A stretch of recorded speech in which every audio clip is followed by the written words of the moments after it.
Hello all, very welcome to this 20th lecture in the Roskvit lecture series. A series of lectures on projects that Roskvit has been working on topics that we think are relevant or important to tell a broader audience, or on issues that we really want feedback and to discuss with an audience. We are very, or let's not say we, I am very excited about tonight's lecture. I think this is a project by Roskvit which is ticking so many of the boxes that we are working on, and from the start we said would cover Roskvit's core values, which is that it was everything we do should be for the people. We are discussing a project today which is indeed very much for Ukrainian people and is also organized with people from Ukraine. We talk about Art Therapy Center in Lviv, a project, a plan for that. And participation, it plays a very important role there. So we will also highlight that tonight.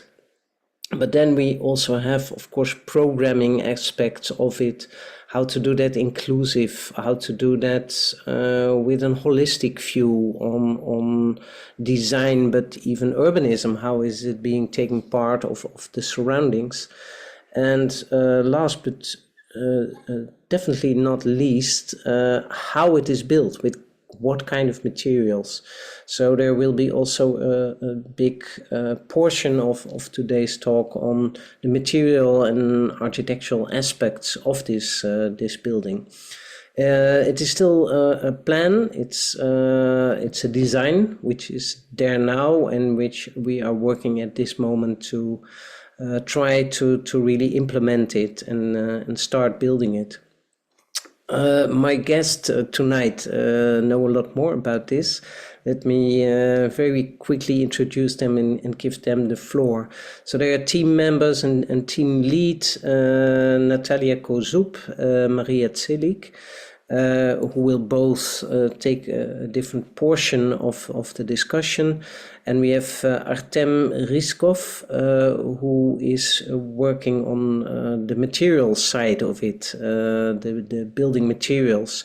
And not only for this building, but in general, we are very curious to know about your business and how it could maybe be used in a lot of other circumstances as well. So we really see this whole building also as a pilot project for both on the content side, because it will be necessary, unfortunately, in a lot of other places, but also on the material side. Very practically, some issues. You can choose a language here. Maybe you already noticed that we are being I'm being simultaneously translated by Olena Nefyodova, like she always does for us. Thanks again for doing this already for 20 lectures now. And to get into the right channel, you have to choose a language, and you do that at the bottom of your screen. You see translation or interpretation. You can choose a Ukrainian or an English channel. So please do so, and you can follow all the questions and all the lectures in the language of your choice. It will be indeed a mixed language evening tonight. We plan to have about 1.5 hours, can be a little bit shorter, with an introduction of the three speakers about the building, and then there's ample time for questions and maybe discussions. You can put your question from the beginning on already in the Q&A, so please don't use the chat for that, but the Q&A version. That's it for me now, and I give the floor to Natalia Kozub, please. Thank you, Lilette, for your introduction. I will share the screen now.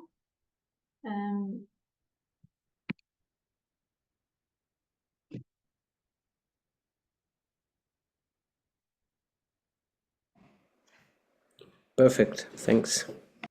Yes, one more thing, the cursor. Yeah. So welcome everyone who has joined to our lecture. Happy to present this project today. The project was financed by the GIZ, the German company. It was done by Roscliffe, and we were closely curated by the Department of Architecture and Special Development of the city of Lviv. And this project is like planned to become a part of the unbroken ecosystem that is currently in Lviv, taking huge step and support the rehabilitation of the war veterans. And since the grounds of the project is on the side of the second medical union of Lviv, they are also our partners. And a few words, why the art therapy? While we were telling everyone about the project, even after the completion, we heard some skeptics about why the art therapy should be instead of the traditional cognitive therapy, for example. The answer is that the art therapy is found particularly efficient to deal with the post-traumatic conditions. It can accompany the traditional cognitive therapy, of course, but it's found to be very helpful to verbalize experiences and emotions which cannot be verbalized otherwise. So this is how the location of the project is within the city of Lviv. It's not so far from the center, and it is very close to the Lviv National Academy of Art.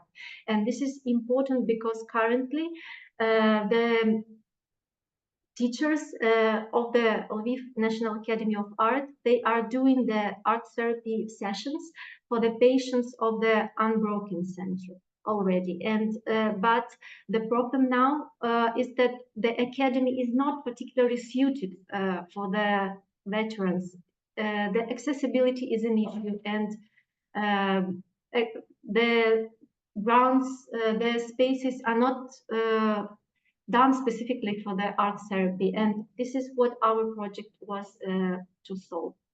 This is how the site looks now, and a little bit of the photographs from the location. These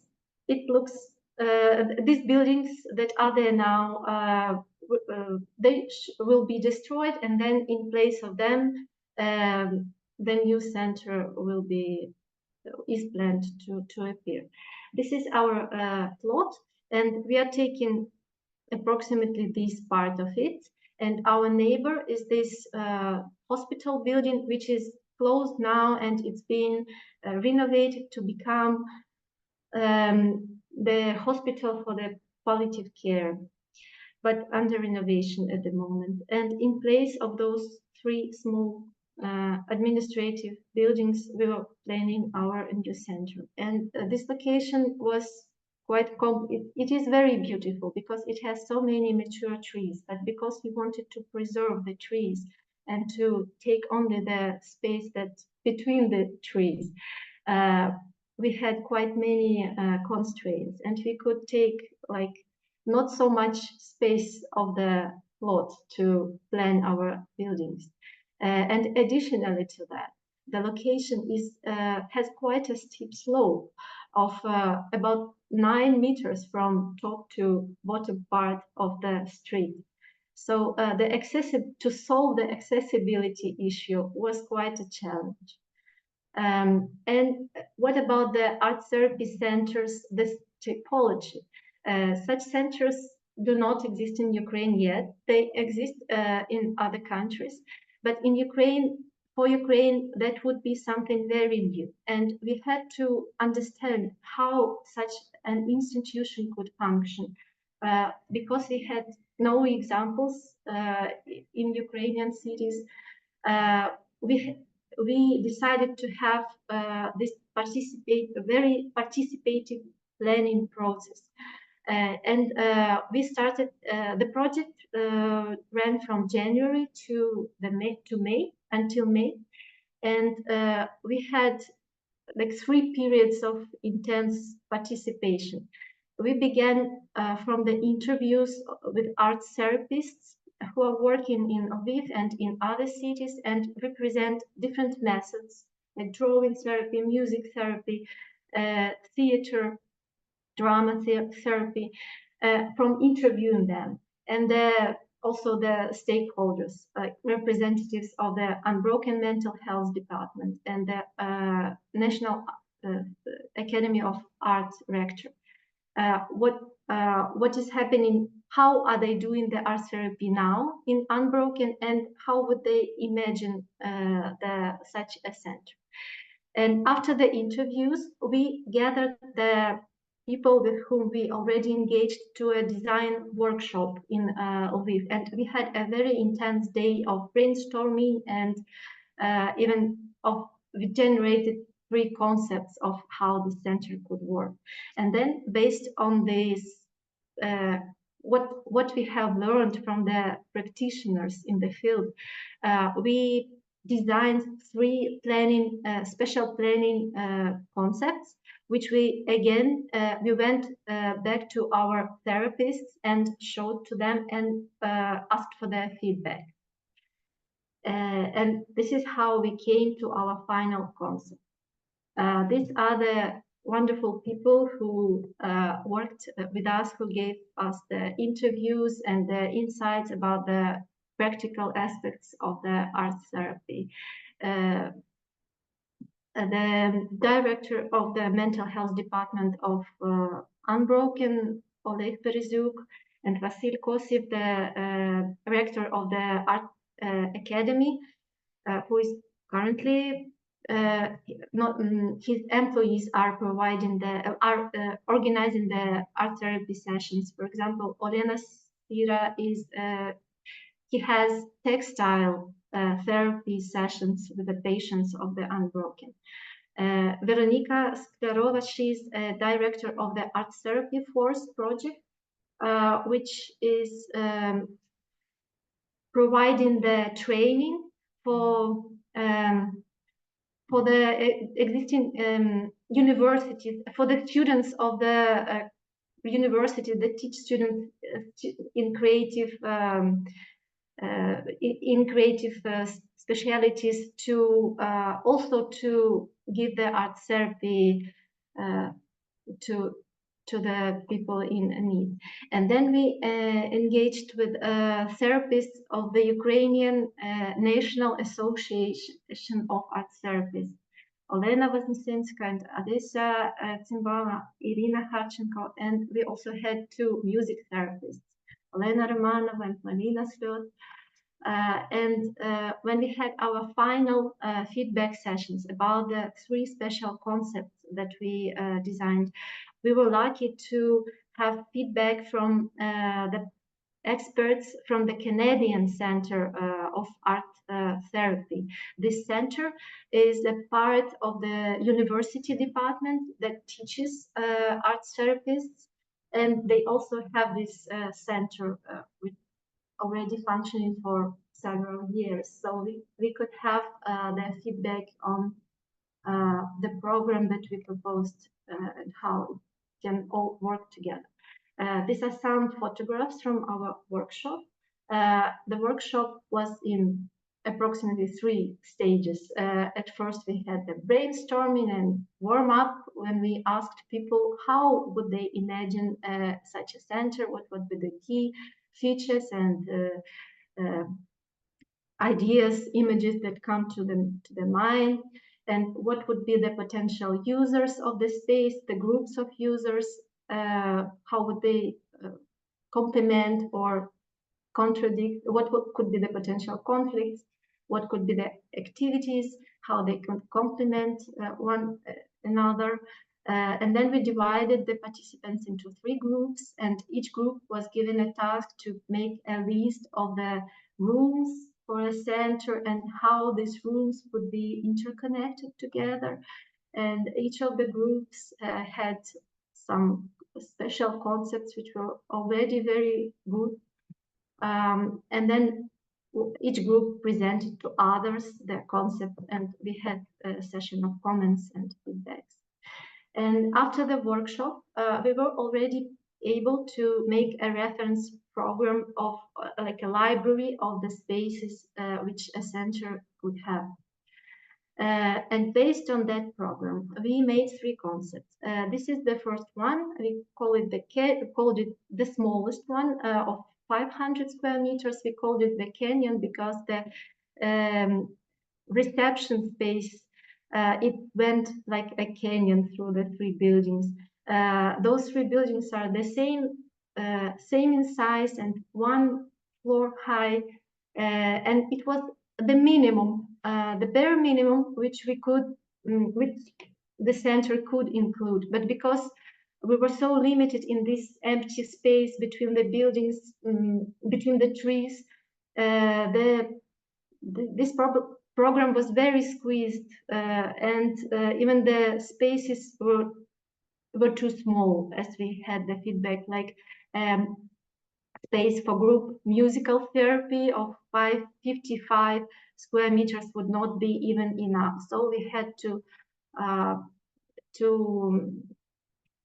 not to go with this concept. And another one was about twice the size of the first one, also with three different buildings, but one of them would have two floors, and it would concentrate all group activities. And this concept is built around a module. You can see this number 6, this room for the group therapy, in this case textile and clay. This module is approximately 75 square meters, and it is repeated everywhere, like here and here for the music therapy, and this is the reception space, and even here and here. So this concept is built around a module, and between those modules there are the storage and auxiliary spaces. Why is that? Because the sound insulation between the group therapy and the reception, for example, is extremely important. And in this concept also we separated the musical therapy into a separate building. The idea was that maybe it could be even rented to some external activities, and also because of the sound insulation and the vibrations, it would be good to separate music into separate room. But then we had to also get rid of this concept because we have got the feedback that it would be difficult to maintain the three buildings. And the third concept was to have two buildings, one of 2 stories high and one with one. The bigger building for the group therapy activities and the smaller one for the individual therapy. This individual therapy building would be like a flat with the entrance zone that the patients can wait and make a cup of tea for them, and small rooms for the individual therapy. And 2 of those rooms would have the possibility to become a hostel for the therapists who would come to conferences or therapist training or workshops from other cities. And we know how difficult it is to find accommodation in Lviv, and expensive also, so that was mentioned as important option. And also this option, it has this roof to for the open air classes. And here I will pass the floor to my colleague Mariia.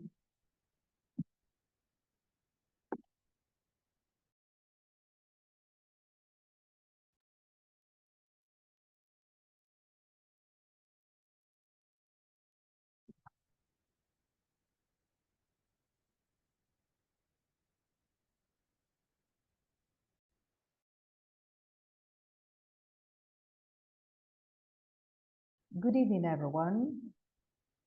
Can you hear me? Good evening, everyone. My name is Mariia Tselik. I am an architect, a designer, and a tutor of studio at Kharkiv School of Architecture. And I would like to continue with architectural and volumetric solutions which our Art Therapy Center adopted. After the interviews and consultations with art therapists, our program was slightly changed. And here you can see the program which was finalized in our conceptual project. So this slide illustrates the concept of sound insulation. Natalia has already mentioned it. So here you can see it implemented. This slide shows that our interviews with art therapists included a separate block of questions about group therapy. And here we illustrate the schemes, the layouts that we got as an input and which we processed in our concept.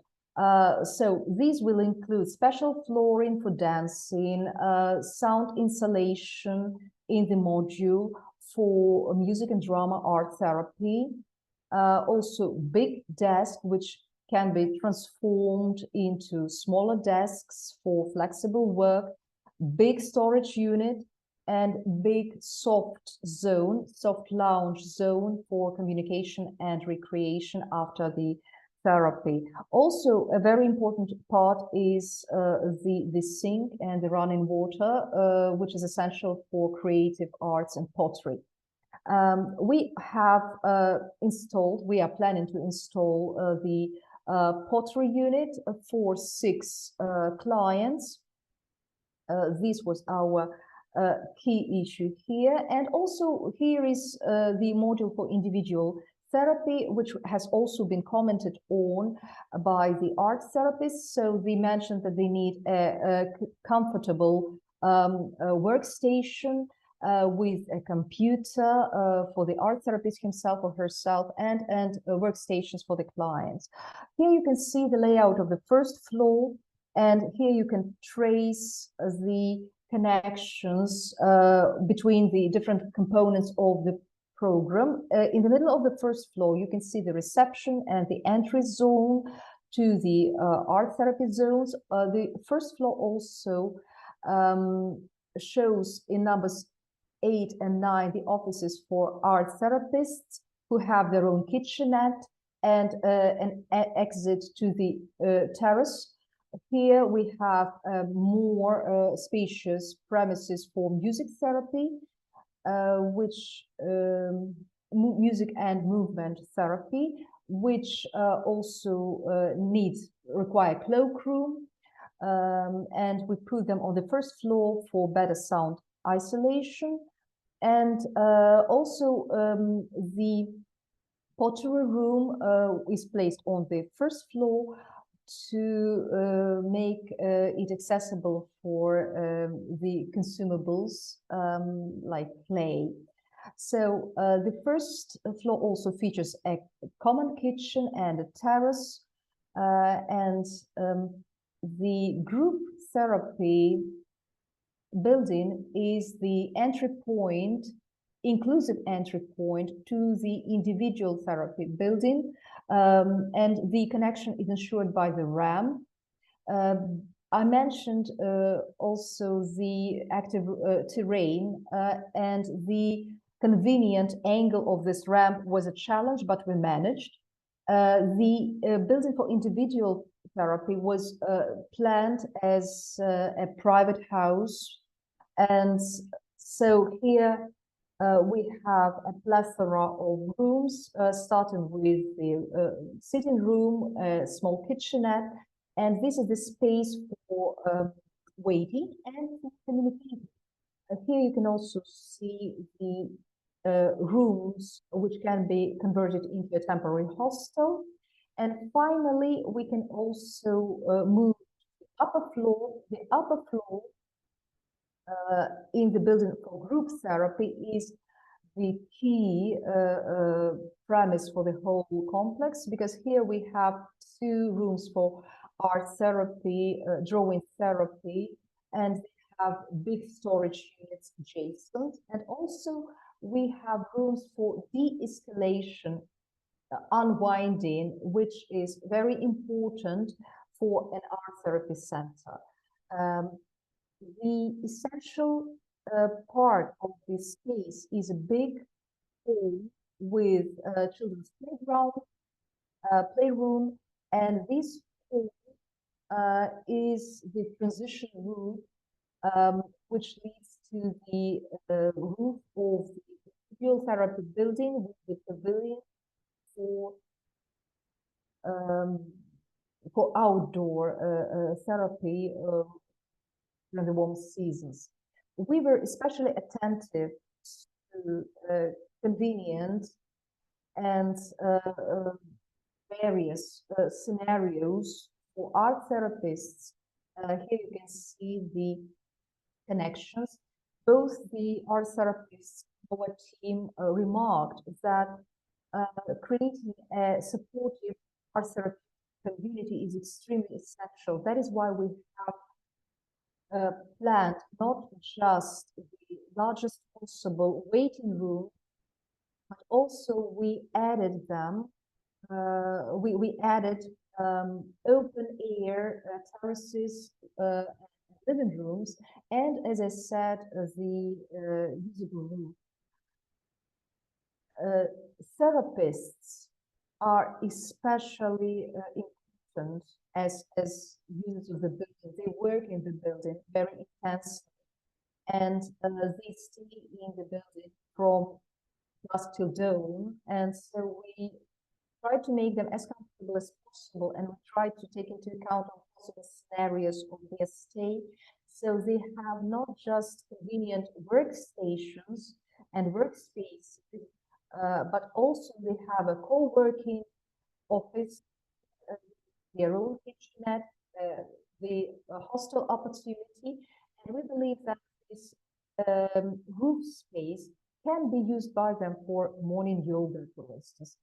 This slide shows in a bit more detail the opportunities that we have created, and illustrates the open space, including the tax for therapists, the internal garden between the buildings, which is rather private because of this, and also the gallery as a space for more private time, or maybe small group communication. Also, I would like to draw your attention to the fact that in this project we were very concerned with ventilation and insulation. That is why we fashioned the gallery the way we did, because it shields the building from overheating, and at the same time it the light inside. And also we supplemented it with skylights, which provide enough natural light for the northern facade of the building, for the northern part of the building. Group therapy. Also, it was very important for us to ensure natural ventilation. That is why we have planned windows which can be opened on the south and north facades to ensure good ventilation. And because the south facades get better insulation, the air gets heated there and naturally is drawn towards the northern facade, which is not that good. This is the way it works in terms of space. Here I show you the sections. And this slide illustrates the transit along the floor that we've got, and it also starts a story about the master plan of this plot. We have already mentioned that the terrain is rather active here, so we have thought about additional convenient access to the center for wheelchairs. And we have envisaged the possibility for private transportation reaching the plot from the upper side, and then the clients can use ramps to reach the smaller building. I would like also to mention that we have added a few parking spaces, and we have taken into account the traditional routes of the local residents who are passing through the park behind the hospital. So the left-hand side of our plot has the stair and the passage along the retaining wall. This will enable the local residents to carry on using the park the way they are used to. Also, we suggest making the pavement wider, because presently it is not comfortable enough, not convenient enough to get into the building. I would like also to mention here a few more things about the materials our project envisages, and in general our approach to architecture, because we have refused the artistic gestures, and our architecture is very restrained to emphasize our connection of the building with the natural environment, and so that the users, the clients, would have the opportunity for their unrestrained self-expression and using the nature around them. So our construction materials will be straw bale modules. We will use wood for finishes. The pavilion will be made from polycarbonate, because we needed it to be as light as possible, because it is placed on the roof, and the elements of the structural elements would be made of steel. This is a slide that actually introduces the conversation about materials and technical issues, and this is an introduction to Artem Ryzhkov's part of our today's lecture. Here I would like just to mention that presently Ukraine doesn't have any public buildings built with use of this technology. So we believe it is very important to promote it. And why so? What the advantages would be, I think, will be told by Artem, but I am finishing my part with the visualizations. This is the way our building is going to look like. Here you see the perspective from the Dibrovna Street. Here you can see how steep the floor is. You can see that our complex will be two-part. Our entry zone, the central reception entry. Here you can see the nature of the garden around buildings and the garden between the buildings. This was our conscious decision to keep the existing trees, ordering them a bit and providing more variety and diversity, because we believe this is an asset, and this kind of landscaping must be preserved. This is the rooftop pavilion. You can see that it can be used not only inside, but also the roof provides enough space for outdoor classes of various types, if the weather is with us.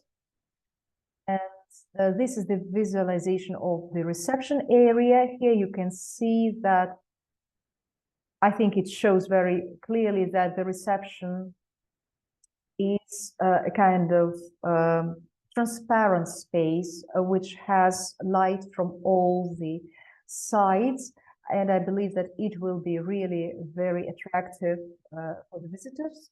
And finally, this is the group therapy room, drawing therapy room on the upper floor with the skylight, which I have mentioned already. And this is my last slide. And I'm giving the floor to our colleague, Artem Ryzhkov.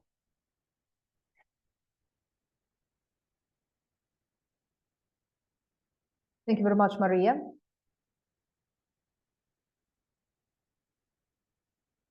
I will show you my presentation in a second. And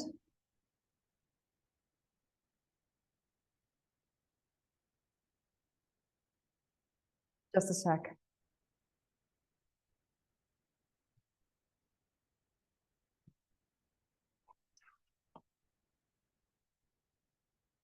So first of all, I would like to say that I am very grateful and I'm very happy to be part of such, I believe, important project, which during our difficult times is compulsory for Ukraine. And I'm very glad to contribute to it. The story of our company and my own story as a constructor started 12 years ago in Dnipro. And this is the first slide that you could see. It shows the symbol of Dnipro, the missile, and our demonstration house, which in 2013 we were allowed to locate in Dnipro.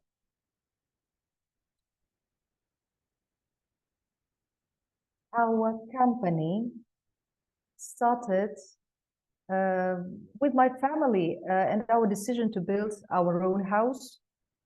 And our own house had to meet several criteria, one of them being ecology.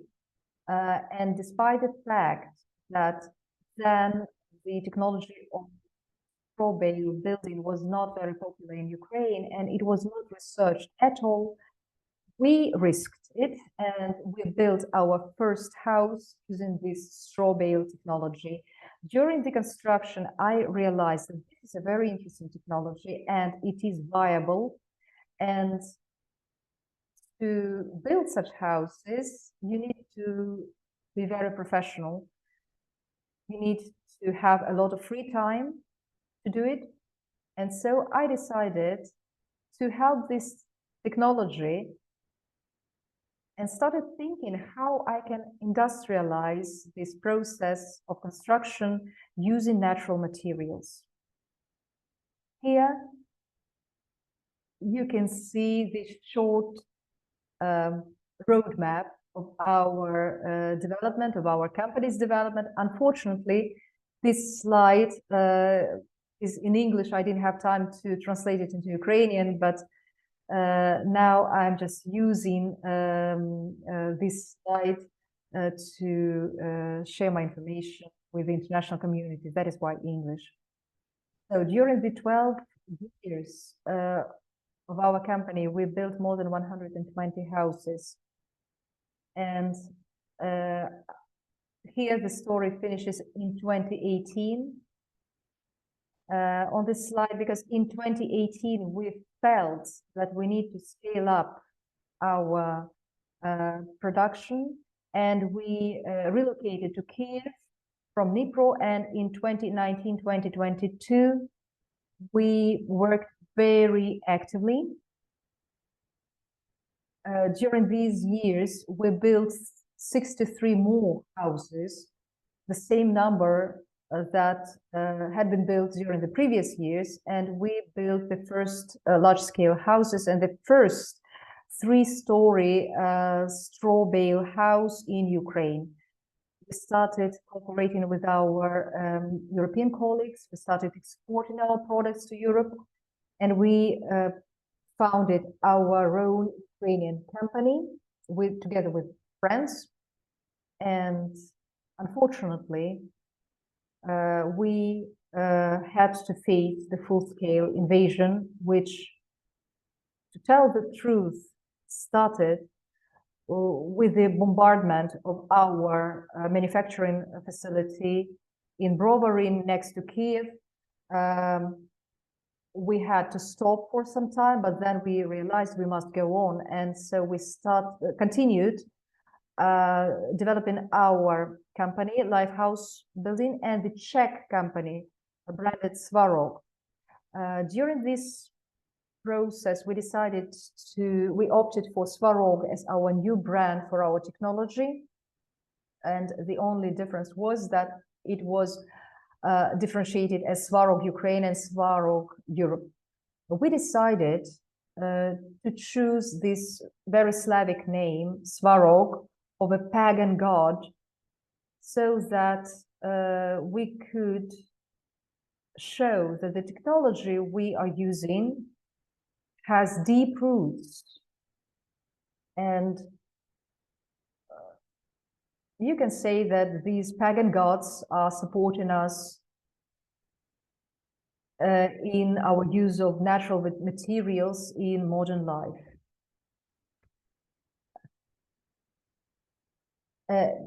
Coming back to technology,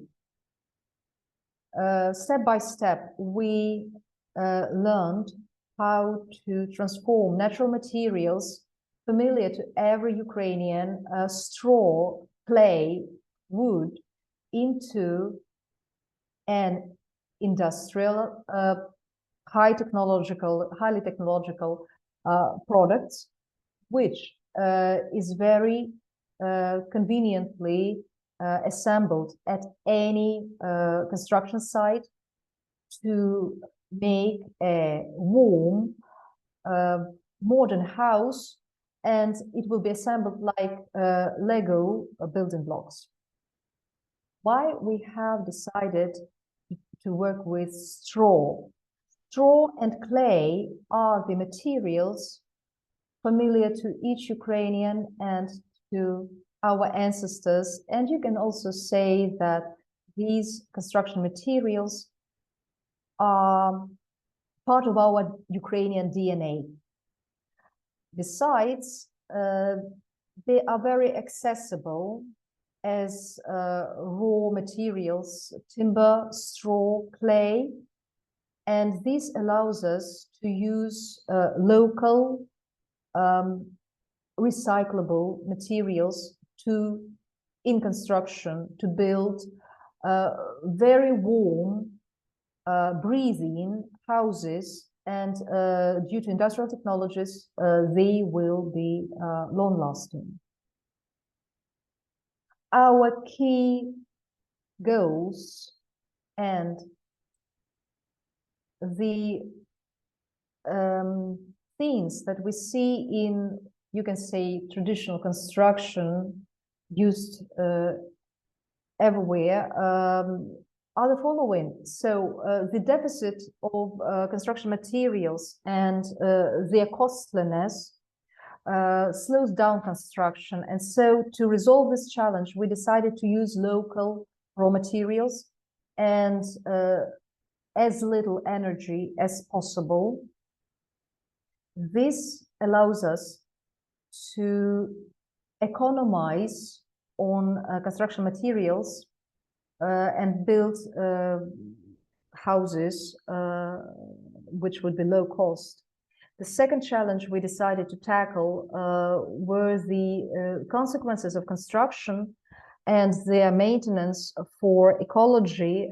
Here we considered CO2 footprint, and I can say very confidently that our technology is carbon negative, meaning that straw bale technology uses more carbon and carbon dioxide than it exhausts when we are using this technology in construction. Another very important thing we considered, and this was, I think, the key argument for me to use this technology in building my own house, is the brilliant heat insulation properties of straw bale technology, because panels, straw panels, 400 millimeters thick, is effectively a 400 millimeter insulation material, and a standard panel nowadays meets the top heat insulation standard. So the cost, the heat bill will be lowest. Why we decided to industrialize this technology? The technology itself, and we're talking here about the technology of straw bale panels stuccoed with plaster, is not new. In France, we have a house that was built like that, and it is already 120 years old, and it is now a museum. This is a half-timbered house built of straw that was plastered. But in our time, industrialization of technology can help turn local materials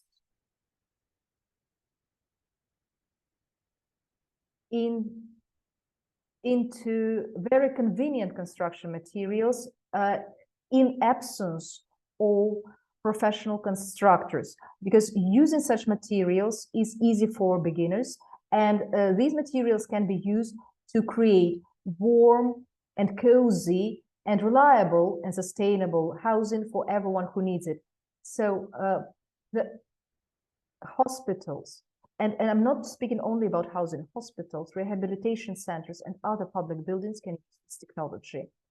A separate slide I would like to use to talk about ecological responsibility, because Ukraine in particular in the near future will require quite a lot of construction. Unfortunately, a lot of people are now homeless. They have lost their houses, and quite a lot of housing requires thermal modernization, and energy is growing in price. So all these factors command us to consider this technology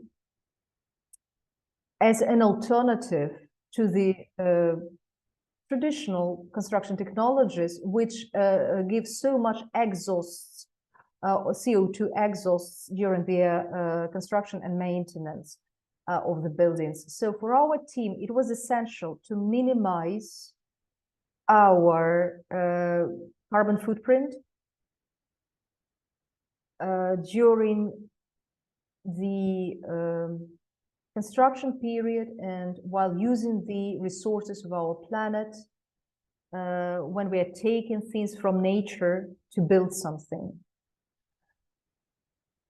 Presently, we are taking part in a program, and our straw bale technology is ready to buy excessive CO2 from companies, from the producers or manufacturers, sorry, of steel, concrete, which are energy intensive and which have a very big carbon footprint. So our company is ready to buy it.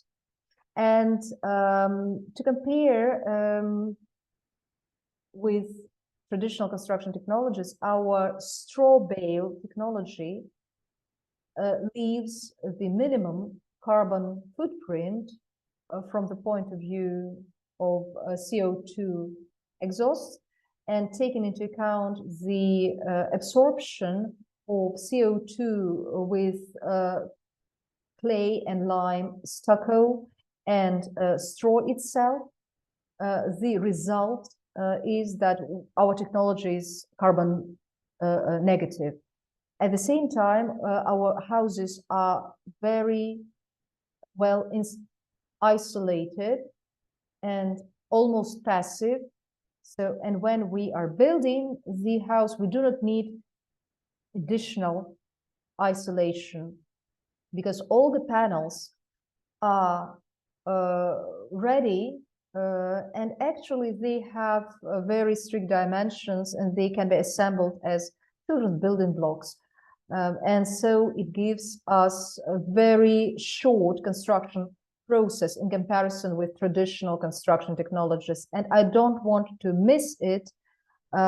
Maybe this issue doesn't seem urgent for many people, but I'm sure that this challenge is a burning one. The issue is recycling, because quite a lot of construction objects require a lot of resources for their recycling and dismantling or renovation, while our houses will require minimum resources for that. And I guess here is time to finish my presentation.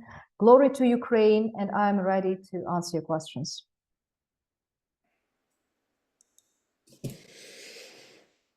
Thank you so much, all three of you. Extremely impressive project indeed. I knew about it, but now I learned a lot more by this in-depth talk through it. Indeed, the audience can ask questions in the Q&A. We can also bring them into the screen if possible. Let me kick off, and starting with the last maybe. I am wondering, Artem, about the regulations that you had to deal with. Are they still restricting you in any way in terms of the height of the buildings you can make or other kind of regulations?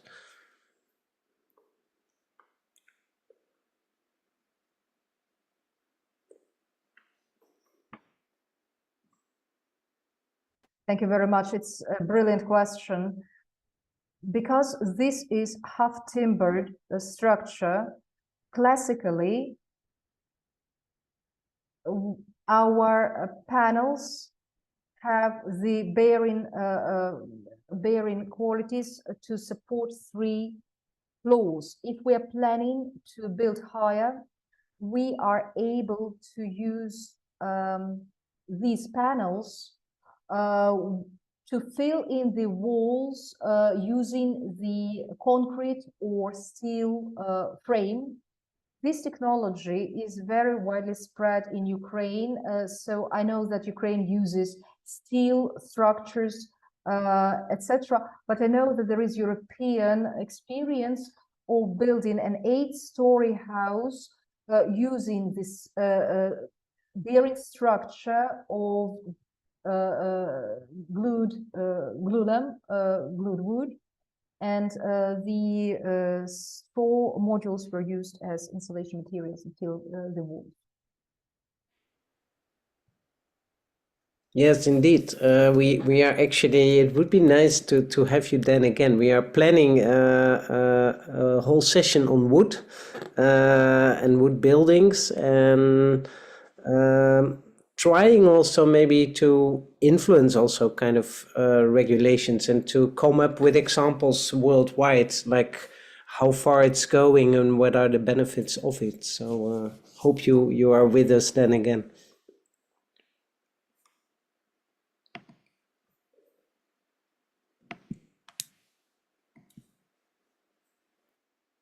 Yeah, I would be glad to join you. Thank you. I have a question from Gala Kornienko. I think it's more to Natalia or Maria, maybe Natalia. How's the project integrated into the city fabric? Like the access to food, public transportation, other kind of facilities. So how is it urbanistically embedded in the city of Lviv? Yeah, we tried to embed it as possible, but actually the location was given to us by the municipality, and it is integrated not in a bad way. Actually, the public transportation, we have the stop of the tram line that runs from the city center, and it is very close to the location. And from the other side, from the Strisky Park, there is also public transport. Again, to repeat that the terrain in this area is quite steep.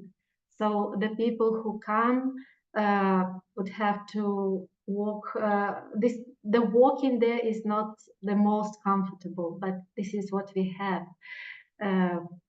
From the other side, this location is surrounded by three big parks, for example.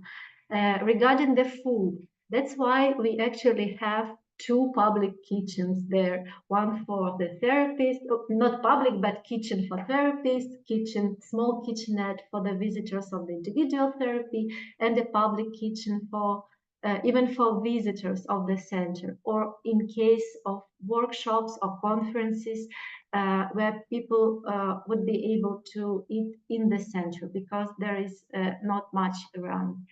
And it was considered important that it is close to the Academy of Arts, because the teachers from the academy would have a comfortable walk to the facility. And thank you for the question, Laura. Another question I see is about the recording of the lecture. Yes, all lectures are recorded and will be in two languages put on our YouTube channel of ROSFIT. So if you go to the ROSFIT website, we will put it also in the chat. You can go to the YouTube channel and look back. Very important these days, even more because of a lot of people having electricity problems. So yeah, I see, Natalia, you are typing the answer. Maybe you can put the ROSFIT website there as well.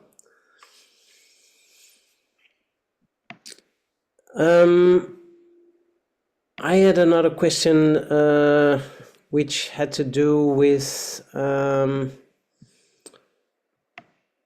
like how it came about. So how was the first question being put to you? What was the request to ROSFIT to start the whole project? From whom? From the municipality from the Department of Architecture. The project initially, the project was about housing in this location.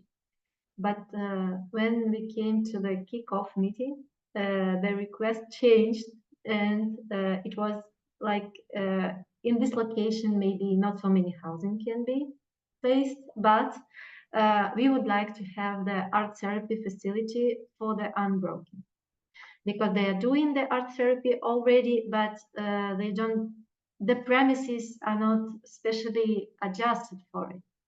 And as we did the research with all the therapists, we understood that in general there is a lack of spaces which can be used for group therapies. For the drawing is more or less, but for musical therapy, for drama therapy, in the whole city of Lviv, it's very hard to find a location which would be accessible and adjusted. For example, for the music or movement therapy, the special sprung floor is needed, and it's expensive to rent from one side, and then if a therapist has to move around the city carrying the equipment around, it's also not so comfortable. It's even difficult and very challenging. So actually all the therapists with whom we had interviews and feedbacks, they were very enthusiastic about the fact that such a facility where the equipment could be stored, could it be. So this place could also be then maybe rented by therapists who would have their own practice there?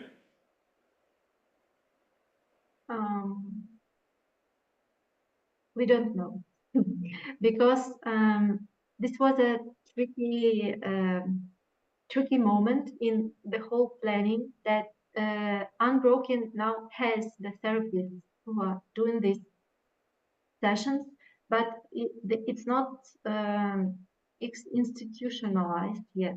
So they need to develop it into a separate institution, and to develop the model how it will function, whether the specialists will work in Unbroken and provide all the rehabilitation, social service, or individual therapists would be able to rent the spaces there and work on the commercial basis. This is an open question so far, and it depends on the financing that will be available, of course. Just to remind that this project, it's not yet an existing building. It's still, we still need to promote it and to find the financing for the construction. I hope sincerely it will. I would like to add here that the spatial opportunities will provide will provide for flexible use of this center, so that it could be adjusted for any sort of operation. We actually wanted to give a wider range, but we were actually restricted by the therapists themselves. They wanted us to keep the center consolidated, because we were thinking about the opportunity to earn money by lending it, but they said that this is some excessive program that needs to be agreed, and so we decided to just make our model adaptable and investable. That is Great. You also got some applause in the chat. There's also a question in the Q&A that I cannot quite understand, but it had something to do with the roof. So maybe you could translate, and I think it's a question to, I don't know, to who? Maybe to Mariia or to Artem? In the Q&A, I actually only see a question to Artem, and this is a typical question about the technology, as I understand. How the panel is protected from the predators, from not predators, but what are they? The mice.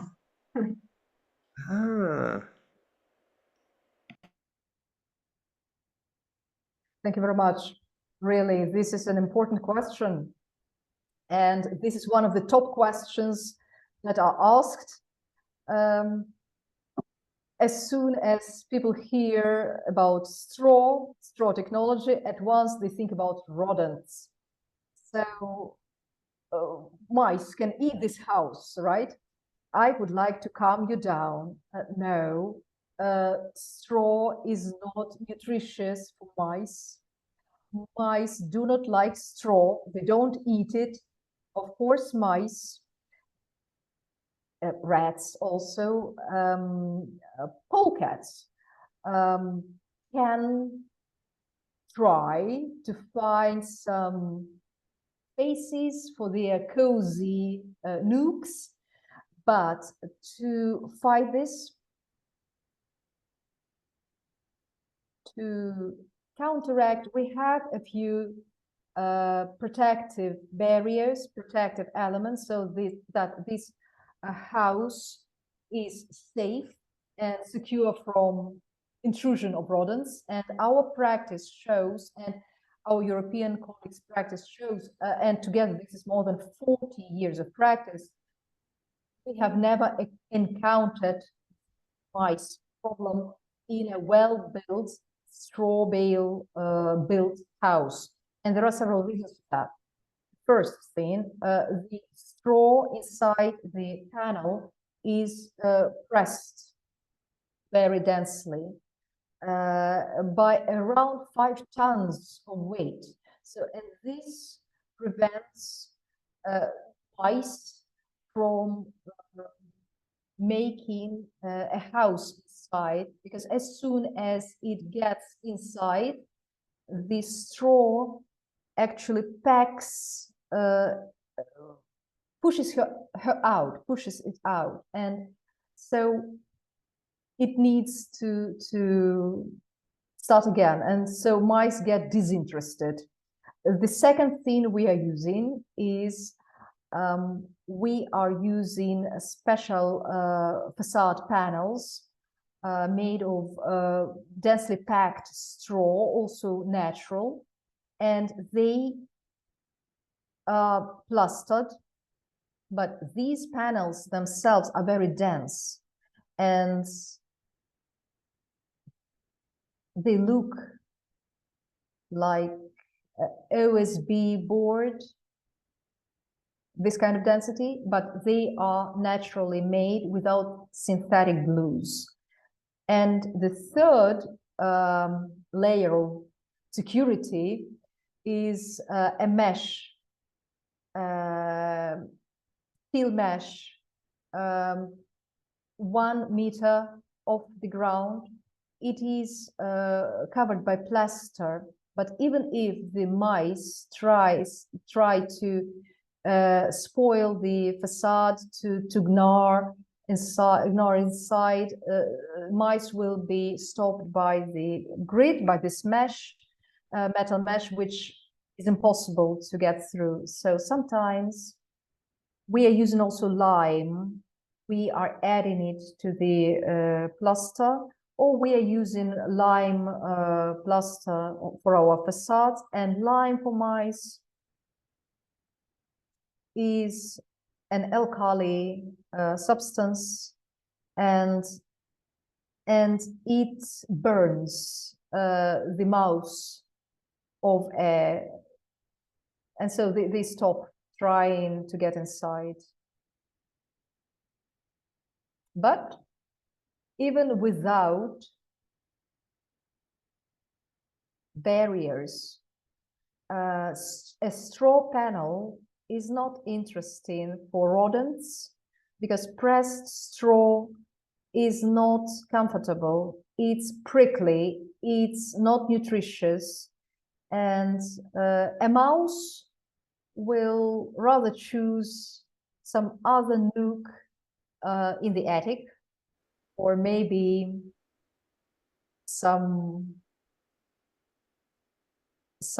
kitchen unit, or somewhere where it is difficult to find, but it will not have you know, a lot to get through, and to get prickled, and to get burned by the lime. I hope that that it was okay in translation. It was, I'm sure. Others who can judge more than me. There is a raised hand. I'm going to promote you now to panelists, so you can, if you accept the invitation, you can put your question on the screen.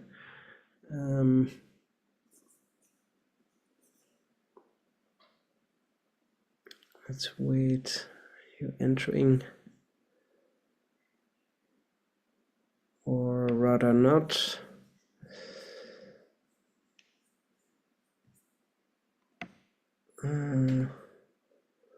No, not accepted, I think. Yes.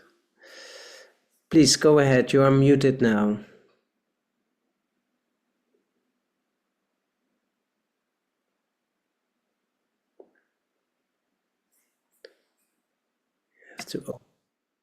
Good evening to you.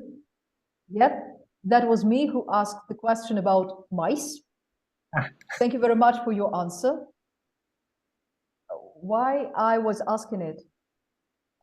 Previously, in the countryside, we had quite a lot of buildings made of straw and clay, saman clay, if you know this mixture of clay and straw. I know that one of the banes of this construction was rodents. So thank you so very much for your answer. Accepted. And, so I would like to add a few words. I absolutely agree with you.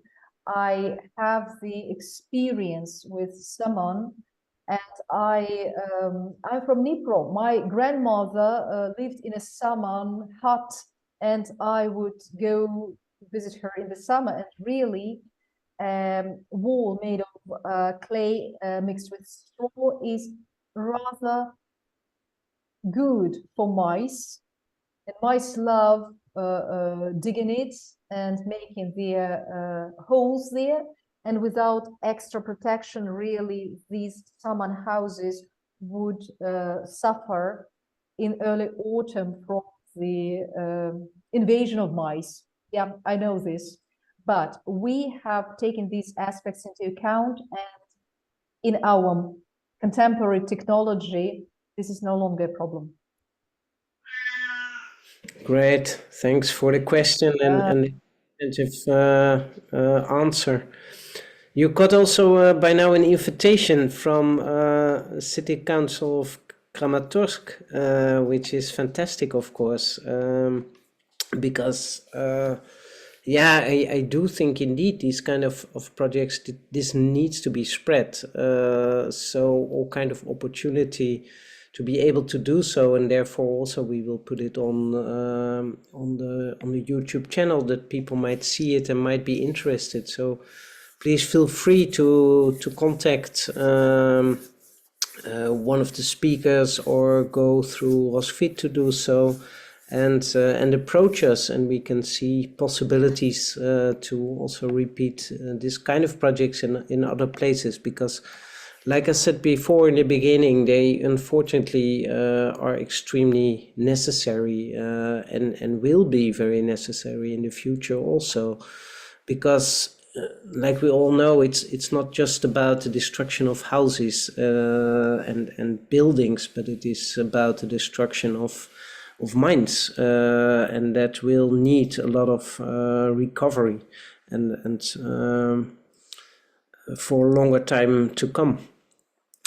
I am therefore also, Artem, I'm interested, you were telling about also this need for more of this kind of circular and recyclable, but also low carbon, low energy consuming building in the future.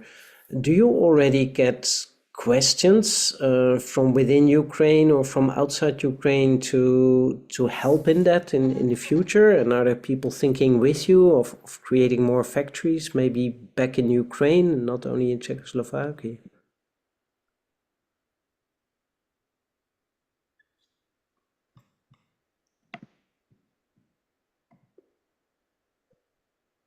Thank you very much for this question. I'm trying currently understanding the importance of the development of low carbon technology using local materials in Ukraine. I understand this need, and now I'm conducting very active negotiations with Ukrainian and European communities, and I'm very grateful for the initiative in suggesting the technologies, in suggesting ways of building new things in Ukraine, and Ukraine needs these new technologies. But I would like to say also here that this kind of technology, using local materials, is urgent for many countries, not only in Ukraine. And now we have quite a lot of requests from African countries. We are collaborating very actively with the German community, with FASBA Association, and I would like to say that in Germany, the ecological construction using straw is supported very actively by the state, and so it promotes its industrialization.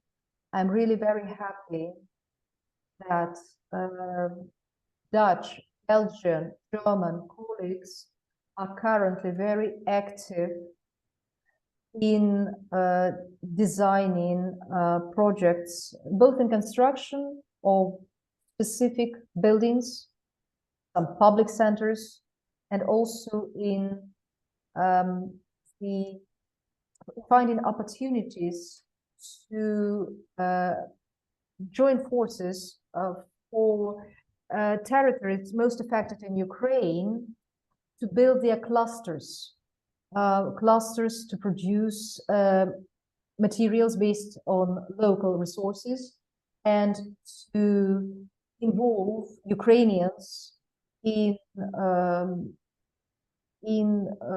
rebuilding their housing and in their own regions locally, because the technology we're using has enough resources provided by every part of Ukraine. So presently, honestly, this situation is conceptually stable. I'm not ready to say that this year we are going to start construction. No, it's yet at the conceptual stage, but we must push on, we must initiate such processes. And I believe that recently, soon, as soon as we win, we will be able to rebuild Ukraine and will live a normal life again. I think these words are a very good goodbye, actually, and last words, the most important ones of today, maybe. Okay, then let's leave it at this. Let's hope for all of you to have a good night, to have some ability to get some electricity, to keep some contact with the world through all those digital means that we have. Let's stay in touch. Let's keep in contact. Please follow our channel. We will have more lectures to come also on this material part. Artem, I would really like to stay in contact and to think of other possibilities to share. I know the Lviv project will also be presented at Lviv Urban Forum in a couple of days, actually, in a week from now. I think also a very important venue to do so. So thank you all very much for your time, for telling this story and for creating it in the first place. And